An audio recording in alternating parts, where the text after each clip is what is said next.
Assalamualaikum warahmatullahi wabarakatuh.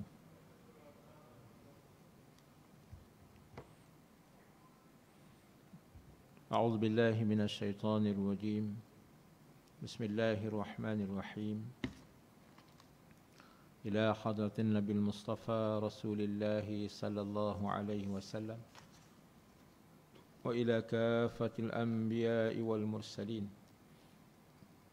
والأولياء والشهداء والصالحين وإلى جميع المسلمين والمسلمات والمؤمنين والمؤمنات وبنية القبول وحصول المأمول وبنية الشفاء من كل أمراض وبنية قضاء حوائج الدنيا والآخرة وبنية الفوز بحسن الخاتمة عند الموت. الفاتحة.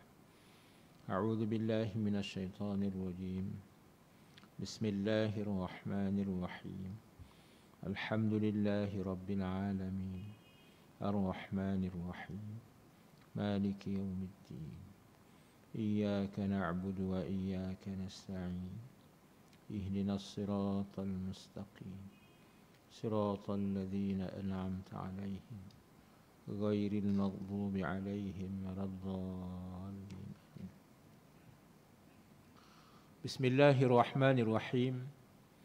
Alhamdulillahi rabbil alamin. Wassalatu wassalamu ala asyrafil anbiya'i wal mursalin sayyidina wa nabiyyina wa habibina wa syafi'ina wa dhukhrina wa maulana Muhammadin sallallahu alaihi wasallam wa ala alihi wa sahbihi ajma'in. Allahumma rabbi shrah li sadri ويسر لي أمري واحلل عقدة من لساني يفقه قولي.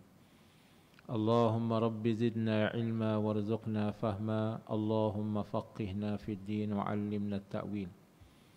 اللهم افتح علينا فتوح العارفين وارزقنا فهم النبيين وحفظ المرسلين وإلهام الملائكة المقربين برحمتك يا أرحم الراحمين. Rabbi yassir wa la tu'assir wa tammim bil khair. Amma ba'd. Faqala al-musannif rahimahullahu ta'ala wa nafa'ana Allahu bihi wa bi'ulumihi fid daraini. Bersabda Rasulullah sallallahu alaihi wasallam,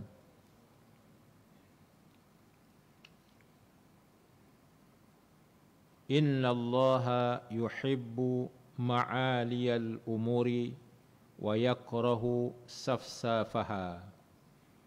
Artinya bahawasanya Allah Ta'ala kasih ia Allah akan yang tinggi-tinggi daripada pekerjaan-pekerjaan agama, dan benci ia Allah akan yang lekeh-lekehnya dan yang huduh-huduhnya. Dikatakan syair. Tuan-tuan muslimin muslimat, hadirin hadirat, sahabat-sahabat yang berada di alam maya yang dirahmati oleh Allah Subhanahu wa taala. Pada malam ini kita sambung kembali pengajian kita kali yang kedua setelah kita dapat melanjutkan ataupun sambung kembali pengajian kita di surau Ad-Diniyah ini.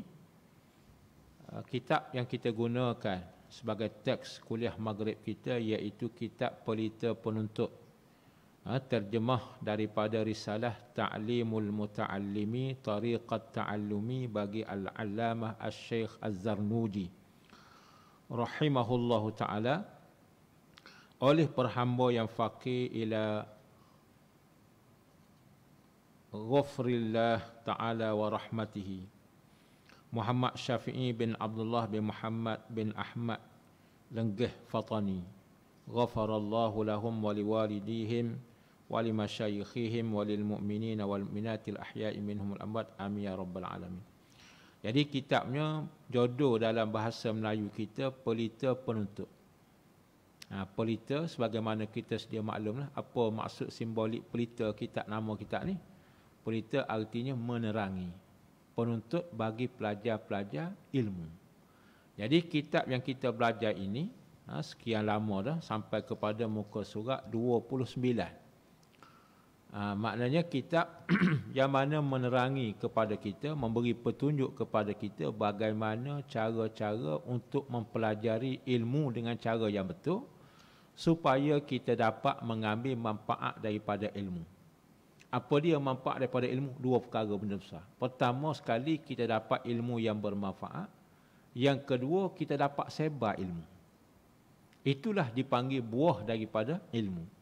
Kita dapat bertambah yakin, bertambah dekat dengan Allah, kita boleh amal, kemudian kita boleh sebar ilmu. Itu.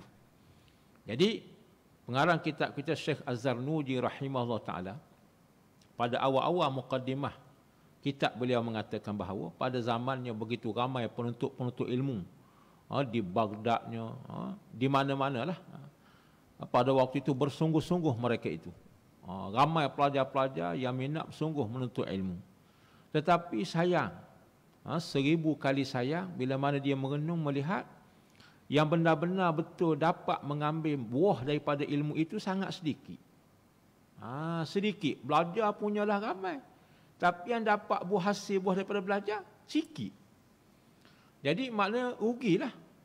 Jadi bagaimana, terlintas dalam benak pemikiran bagaimana dia nak pelajar tu bersungguh dan dapat buah ilmu kesemua sekali. Bukan bilangan sedikit. Mana-mana orang, mana-mana pelajar yang menuntut ilmu, diharapkan supaya dapat buah sungguh-sungguh daripada belajar itu. Maka dia kaji, dia buat satu penyelidikan, tiba-tiba dapatlah solusi kenapa mereka belajar bersungguh-sungguh lah, tapi tak dapat buah daripada ilmu. Rupa-rupanya mereka bersungguh tapi jalan salah. Maknanya kita bersungguh tidak kena cara, dia tak jadi. Umpama kalau kita ni seorang petani, kita guna cangkul. Cangkul ni cara dia mata hendaklah ke bawah. Kena bumi. Cangkul tu biar mata cangkul tu kena bumi. Barulah dapat hasil natijah kita cangkul. Walaupun tenaga kita sedikit, tak bersungguh mana, tapi ada kesannya pada tanah tempat yang kita cangkul. Tapi kalau kita bersungguh sekalipun, mata ke langit. Mata ke langit. Kita nak buka kebun luar. Tapi mata cangkul ke langit. Belakang cangkul ke bumi. Bukan mainlah semangat kita. Patah hulu-hulu cangkul. Punyalah kuat cangkul dia. Cangkul juga cangkul. Berpeluh-peluh. Air itu berliter-liter keluar. Punyalah semangat cangkul. Tapi ada kesan tak pada tanah tadi? Apatah lagi nak menanam. Tanah pun tak apa, ada kesan. Kerana apa? Kerana salah cara menyangkul bumi. Bersungguh-sungguh dah. Keluar beramai-ramai dah. Bukan sedikit. Keluar ke bendang. Keluar ke hutan. Tanah yang tidak dihidupkan. Ini contoh. Tiba-tiba sampai masa kita nak kutip hasil, tak dapat. Berapa lama dah buka kebun ni? Masuk hutan ni? Oi, lama dah dia kata dia. 7 tahun dah. 7 tahun ni kalau orang tanam pokok dokong, tanam pokok durian, tanam pokok rambutan, tanam pokok nangka madu ke apa. 7 tahun ni galibnya kita sudah mulai dapat menuai hasil. Tiba-tiba tak dapat hasil. Bukan main bersungguh dah. 7 tahun kita bersungguh. Tiba-tiba orang yang pakar dalam bab pertanian sebagai contoh, dia pergi. Oi, tak kena cara, patut berkata dia. Patut tak dapat hasil pun. Sungguh bagus dah, tapi cara tak kena. Kalau dapat pun hanya sedikit.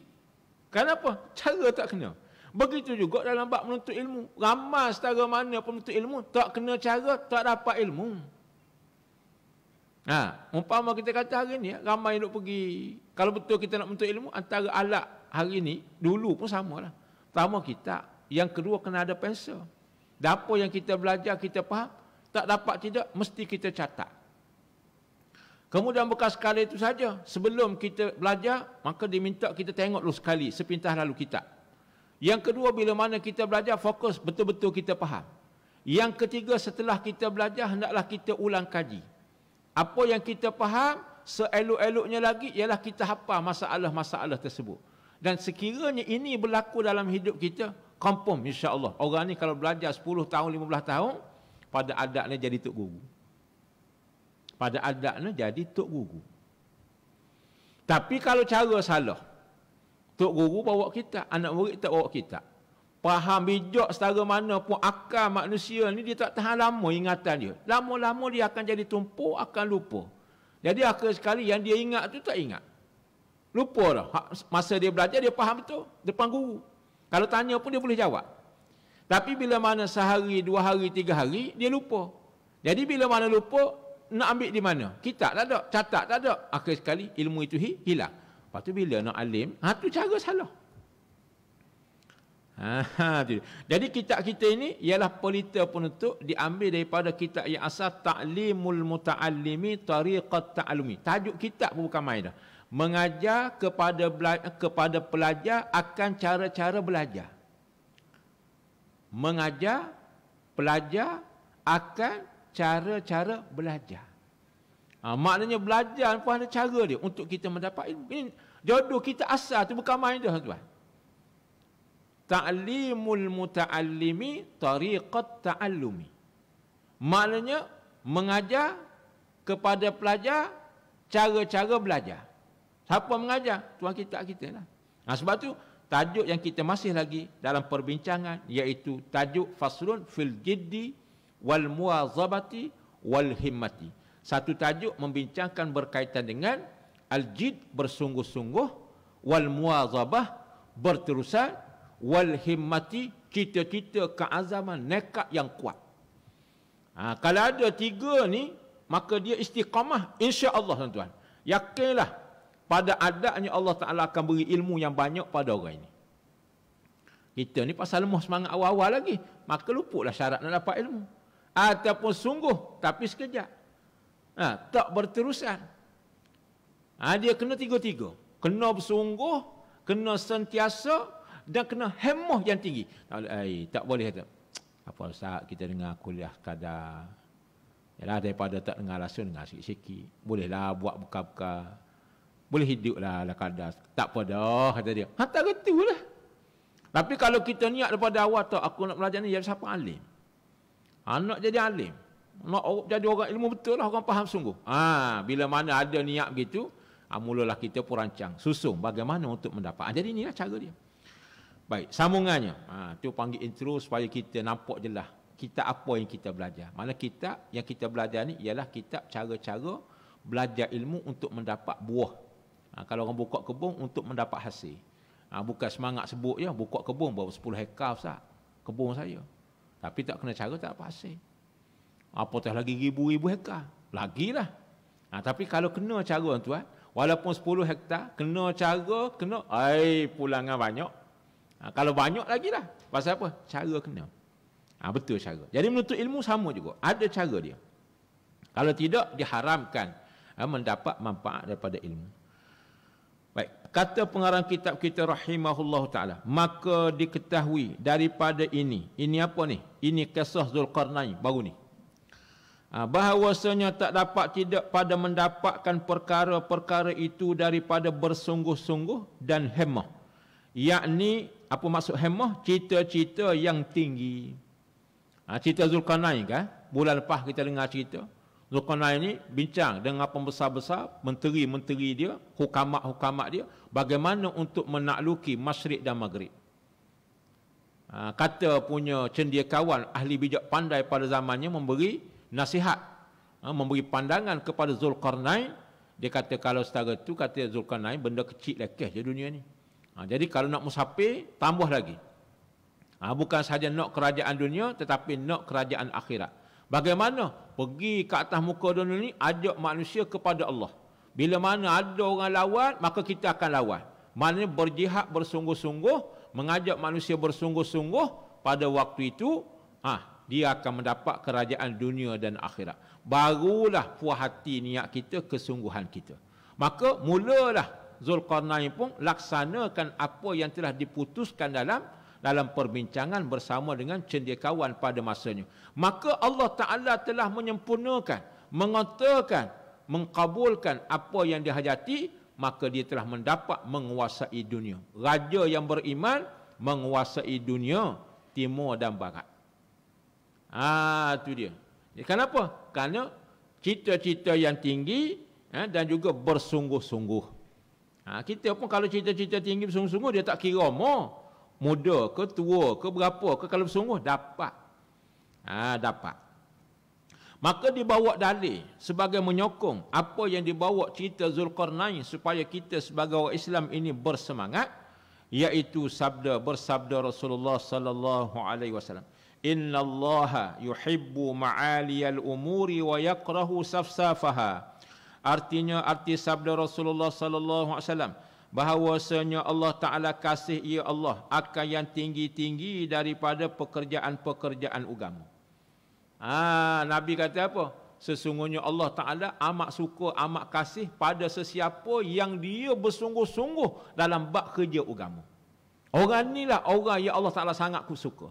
Betul dalam hadis lain Nabi sebut, al-mu'minul qawi ahabbu ila Allah minal mu'minid dhaif. Atau kama qala Rasulullah sallallahu alaihi wasallam.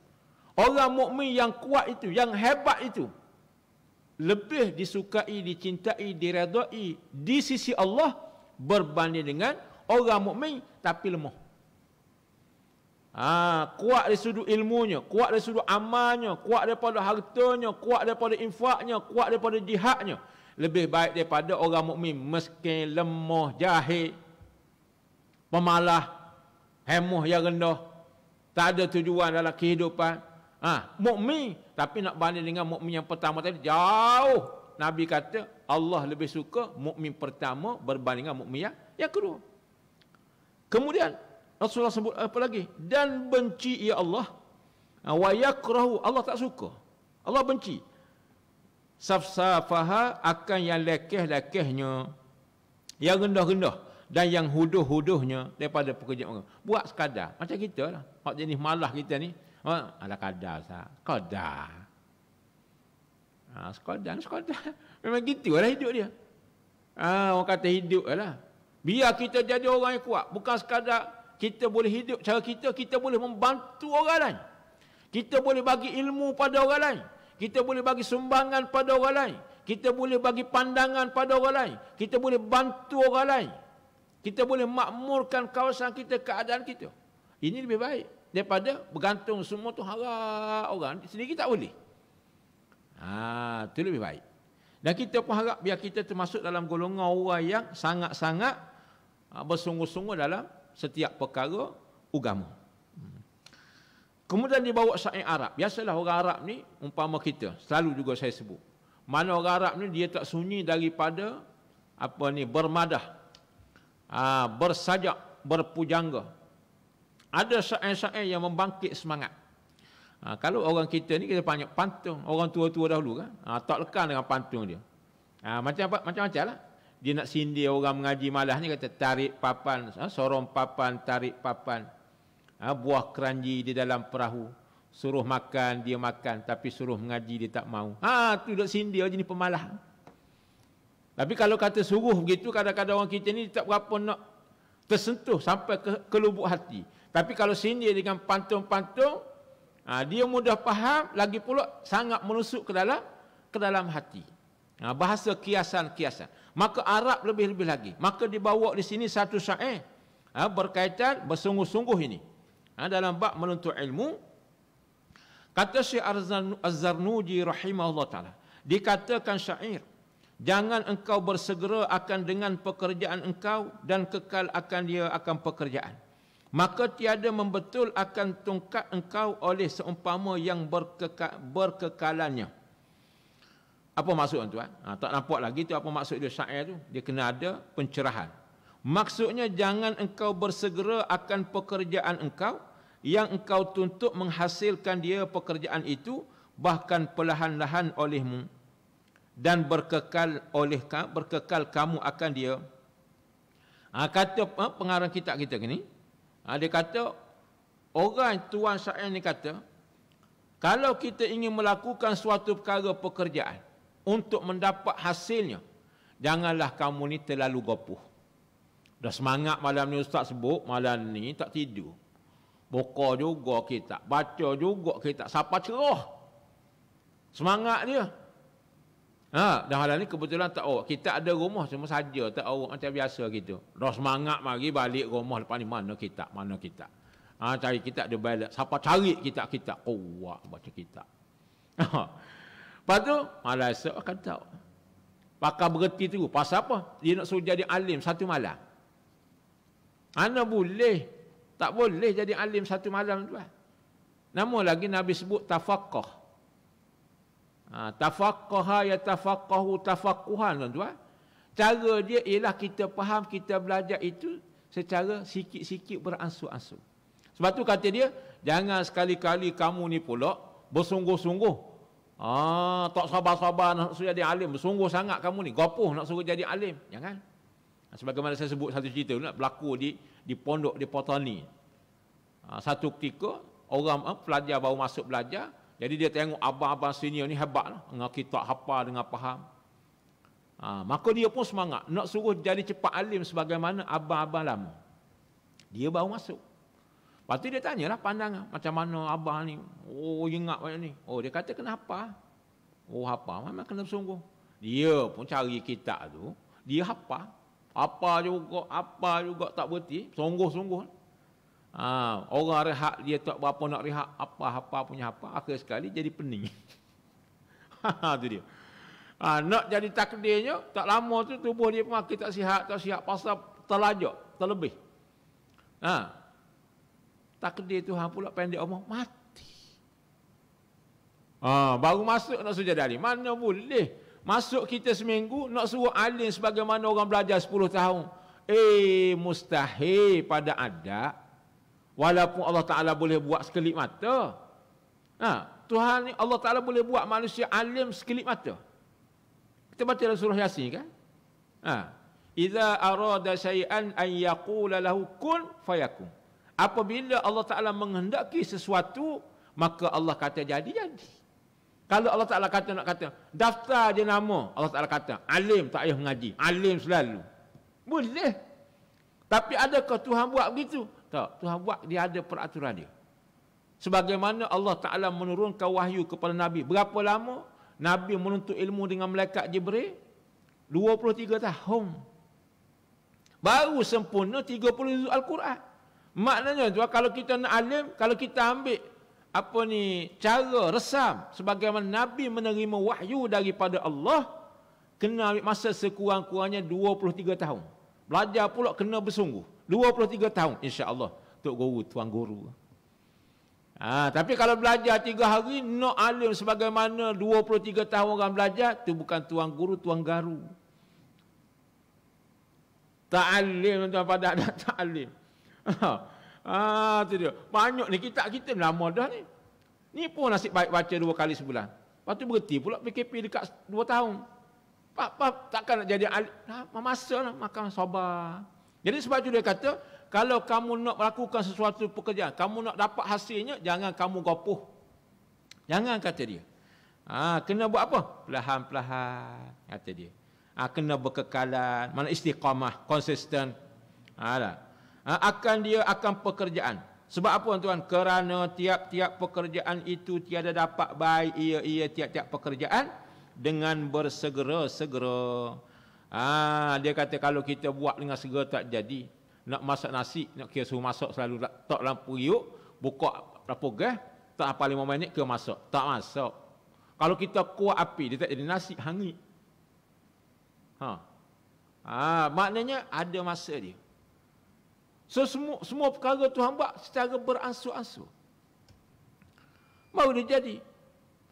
Siapa yang nak segera, belum sampai tempoh masanya, diharamkan untuk mendapat fadilat dan faedahnya.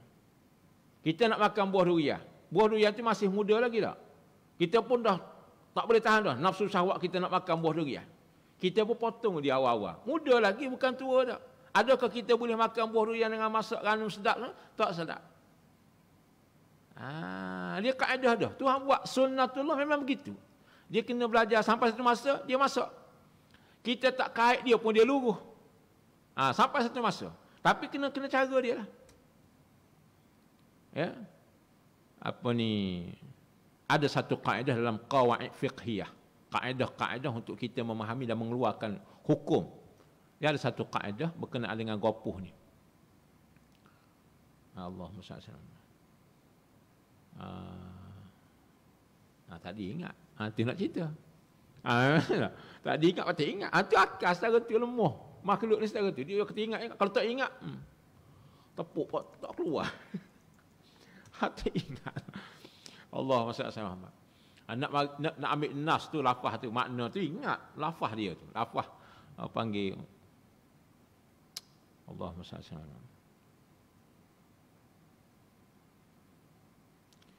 Diambil daripada hadis Nabi juga. Hadis Nabi kata al-ajalatu minasyaitan wa ta'anni minallah. Ambil daripada kepahaman hati juga. Mana buat tu secara kita buat bertenang perlahan-perlahan. Barulah kita dapat hasil. Jadi kalau kita gopoh tak dapat hasil. Qabla awani uqiba bi hirmani. Ingat Allah Subhanahu. Man istajala syai'an qabla awanihi hurima bi hirmanihi. Dia mari ingat tu bagi. Ingat kalau tak ingat, tak ingat. Man istajala syai'an, barang siapa yang gopoh akan sesuatu. Gopoh sajalah. Nak makan buah durian, belum masak lagi, potong dah takar dia. Lepas tu boleh makan tak? Hurima. Diharamkan. Ditegah. Ditegah daripada mendapat faedahnya. Tu kita kata nak makan buah durian. Dalam ilmu fiqh dia buat satu contoh. Contoh macam mana? Seumpama seorang anak tunggal. Ayah ni jutawan, milioner. Jadi kira-kiranya kalau ayah dia mati, tak ada dah pewaris lain, dia dah. Oleh kerana dia ni tamak halaba, gopoh dia, duk tunggu ayah dia setahun, panjang umur datuk ni pula. Dia duk ingat 60-70 tahun. Matilah pada adanya. Lepas 70 tahun tak mati lagi. Maka sihat pula. Kahwin muda pula. Terlantang lebih muda pada anak pula. Anak ni pula sudah. Bila datuk ni nak mati. Bila datuk ni nak mati. Pasal apa? Untuk memiliki kekayaan. Pendek cerita, dia buat konspirasi. Dia bunuh ayah dia. Dia bunuh ayah dia. Jadi pada awalnya orang tak tahu, dia ingat ke datuk tu mati kerana sakit serangan jantung. Bawa pergi hospital, buat operasi dan sebagainya. Rupa-rupanya tak, bukan masalah jantung. Bahawa datuk ni kena racun. Mati itu kerana diracun. Bila mana siasat, rupa-rupanya racun tu ialah anak sendiri. Apa jadi? Maka diharamkan seluruh harta pusakanya daripada mewarisinya. Pasal apa? Pasal manis ta'jala syai'an qabla awanihi uqiba bihirmani. Barang siapa yang gopoh untuk mengambil, memetik, kita kata buah, sebelum tempoh masanya yang matang, maka diharamkan untuk mendapat hasil daripada buah. Jadi dia nak dapat daripada harta pusaka, belum sempat ayah dia mati, dia bunuh, maka syarak kata orang ni haram mendapat harta pusaka. Pasal? Sebab dia membunuh ayah dia. Antara sebab yang terputus daripada mempusakai harta peninggalan waris, iaitu dia melakukan pembunuhan. Salah satu. Gopoh sangat. Nak ceritanya, kalau dia tunggu satu masa, kalau dia umur panjang, takdir dia tak pergi ke mana dah, rezeki terdapat kat dia. Dia tunggu. Boleh jadi, kalau dia tak bunuh hari ni, lusa ayah dia mati. Boleh jadi lusa tu mati juga. Mana bukan lama sangat. Tapi dah kerana tak sabar. Sama juga nuntut ilmu. Kena perlahan-perlahan. Sabar kita. Tak faham ni ustaz macam mana ni. Belajar. Sebab faham ni anugerah Allah. Allah tak tanya kita pasal apa tak faham. Tuhan tanya kita pasal apa tak mengaji. Pasal apa tak belajar.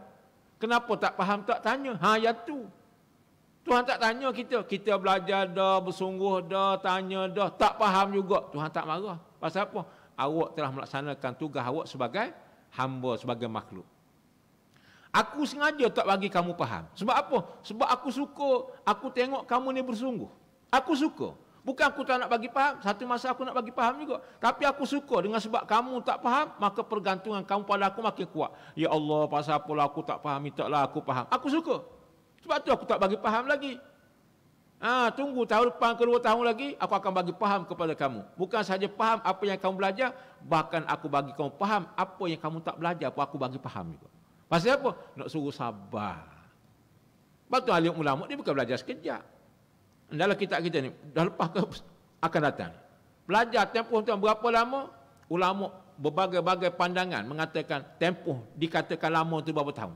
Ada mengatakan sekurang-kurang belajar 25 tahun. Ulama lain kata tak, tu pendek lagi masa belajar. Habis itu berapa lama? 30 tahun. Ada pandangan kata sehingga 40 tahun, sehingga 45 tahun. Barulah kata tempoh dikatakan lama belajar. Jadi tempoh lama belajar itu barulah dikatakan benar-benar alim, benar-benar masuk. Belajar 40 tahun tuan.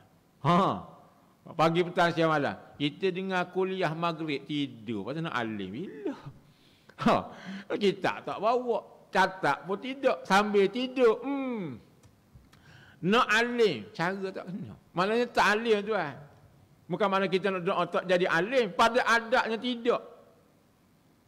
Lepas tu masa pula sikap. Maghrib isyak je.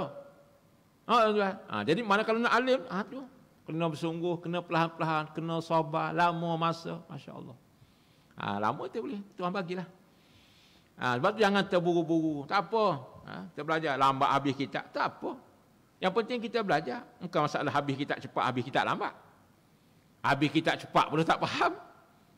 Baik kita mengaji lama, tapi kita faham. Belajar sebuah kitab, umpama kita belajar 10 buah kitab. Tu baru ya. Para alim ulama kita tuan, tafsir Jalalain. Mana-mana pondok biasanya di Nusantara ni dia tak tinggal. Kita belajar tafsir ni, tafsir Jalalain ni. Yang dikarang oleh dua orang ulama digelar sebagai Jalaluddin. Kemuliaan, keagungan bagi agama. Siapa dia tuan? Imam Jalaluddin Mahalli dan juga Imam As-Suyuti. Dua orang ni. Dia anak murid dengan tok guru. Dia karang kitab tafsir. Baik. Jadi kitab tafsir dia ajar di pondok-pondok tempat kita ni. Berapa lama nak habis kitab tu? Pada adat dan ghalib tok guru baca 10 tahun. Ada yang 6 tahun 7 tahun pada, tapi ghalib 10 tahun. Tapi kalau kita belajar betul-betul 10 tahun ni satu persatu huruf demi huruf, tok guru tu bahas semua sekali, bincang tu cara halusi, habis sebiji kitab tafsir Jalalain itu kita boleh baca kitab-kitab tafsir yang lain. Tu panggil cara detail. Kita tu kitab pun tak belajar. Nama kitab malam ni je baru dengar. Alim macam mana kita? Tu dia. Tafsir Jalalain. Masya Allah. Kena mengaji ya tuan, ya. Nak bagi tahu yang nak alim tu bukannya segera lah. Tak ada tuan orang panggil alim segera. Segera jadi alim. Tak ada. Tak ada jalan untuk segera menjadi alim melainkan kena berlalu panjangnya masa istiqamah. Sabar. Insya-Allah walaupun dia tak berapa cerdik mana, tapi bersungguh dia sabar, cita-cita tinggi, dia akan jadi orang alim juga. Apatah lagi kalau dia cerdik, istiqamah pula, bersungguh pula, dia sabar pula, cita-cita tinggi, lagilah masya-Allah, ya. Kena berlalu kata dia. Dan berkekal-kekal, berkekal-kekal, mana berkekalan. Itu sangat baik. Sangat baik.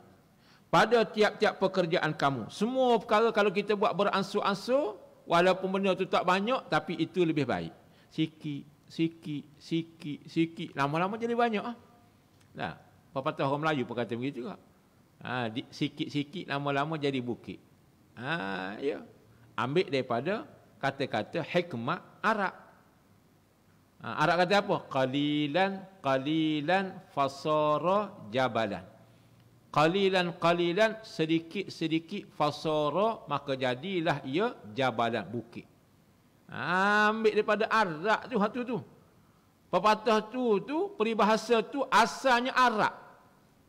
Serupa dengan buah yang keruh ambil yang jernih. Memang asal bahasa Arab juga. Da'ma qadur, khudh ma safa da'ma qadur. Kata pepatah Arab kata. Khudh ma safa. Ambil hak jernih, hak bersih. Da'ma qadura. Buanglah apa hak keruh, hak rosak-rosak tu buang, jangan diambil. Asal bahasa Arab. Sama juga sikit-sikit tadi. Maknanya apa pun kita sikit-sikit. Bukit gunung tuan-tuan. Kenapa jadi gunung jadi bukit? Allah Ta'ala himpunkan daripada apa? Daripada pasir-pasir yang kecil, daripada batu-batu. Bila mana beripung tu akhir sekali jadi gunung. Asalnya kecil ya. Sikit jadi gunung. Jadi kita pun gitu. Kita belajar mula-mula sikit ya.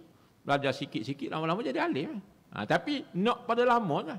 Dia tak jadi. Hari ni punya timbuh tanah, tahu-tahu jadi bukit. Tak jadi hari ni. Dia kena makan masa lama. Sama juga bukit, sebesar-besar bukit, hari-hari duk caku. Gunung Everest pun licin. Tu dia. Duk sambung ya. Habis. Sama juga duk timbuh. Laut jadi bumi. Tengok Dubai, kecil ya dia. Dia buat pula tu macam-macam. Pasal apa? Duk timbuh. Laut tu jadi negeri. Kita pula sikit. Dah kecil dah.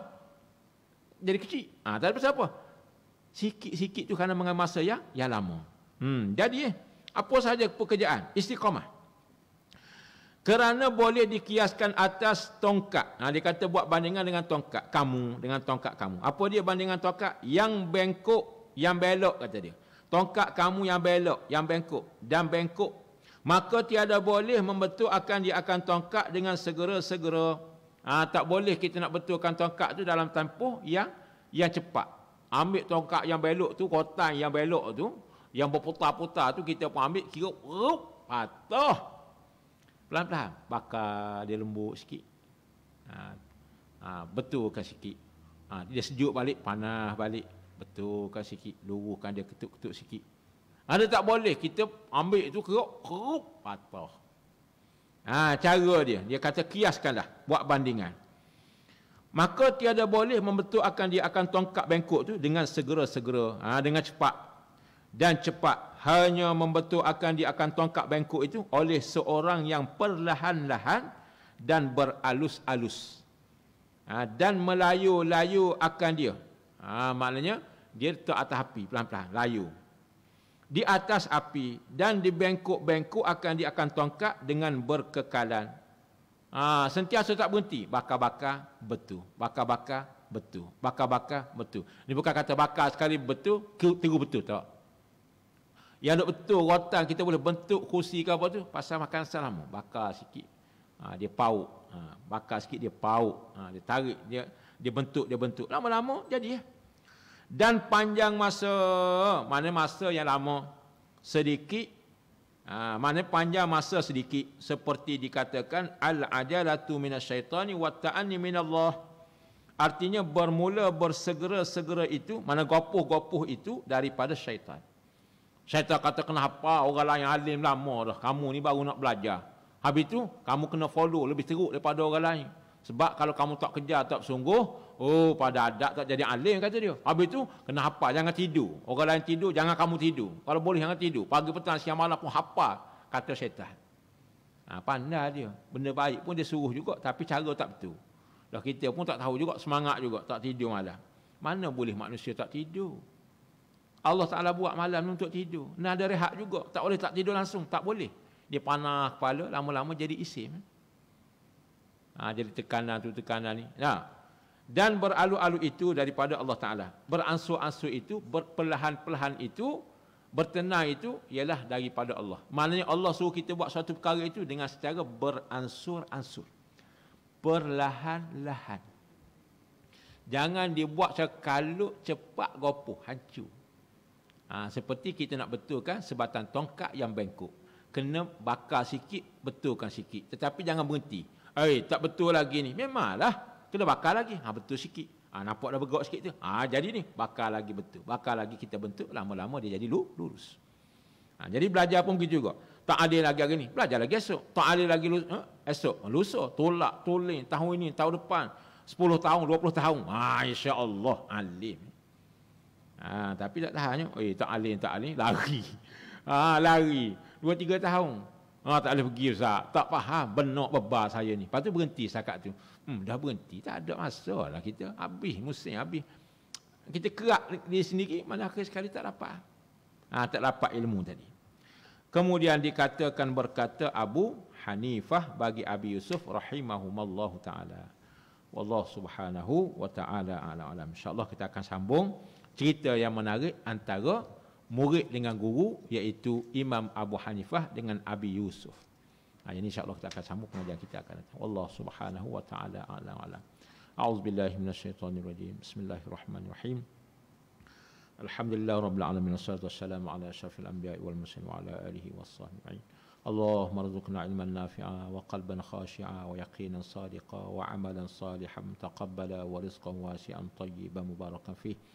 Allahumma ati nufusana taqwaha wa zakkiha anta khairu man zakkaha anta waliyuha wa maulaha. Wa sallallahu ala sayyidina Muhammad wa ala alihi wa sahbihi ajma'in walhamdulillahi rabbil alamin. Subhanakallahumma wa bihamdika asyhadu an la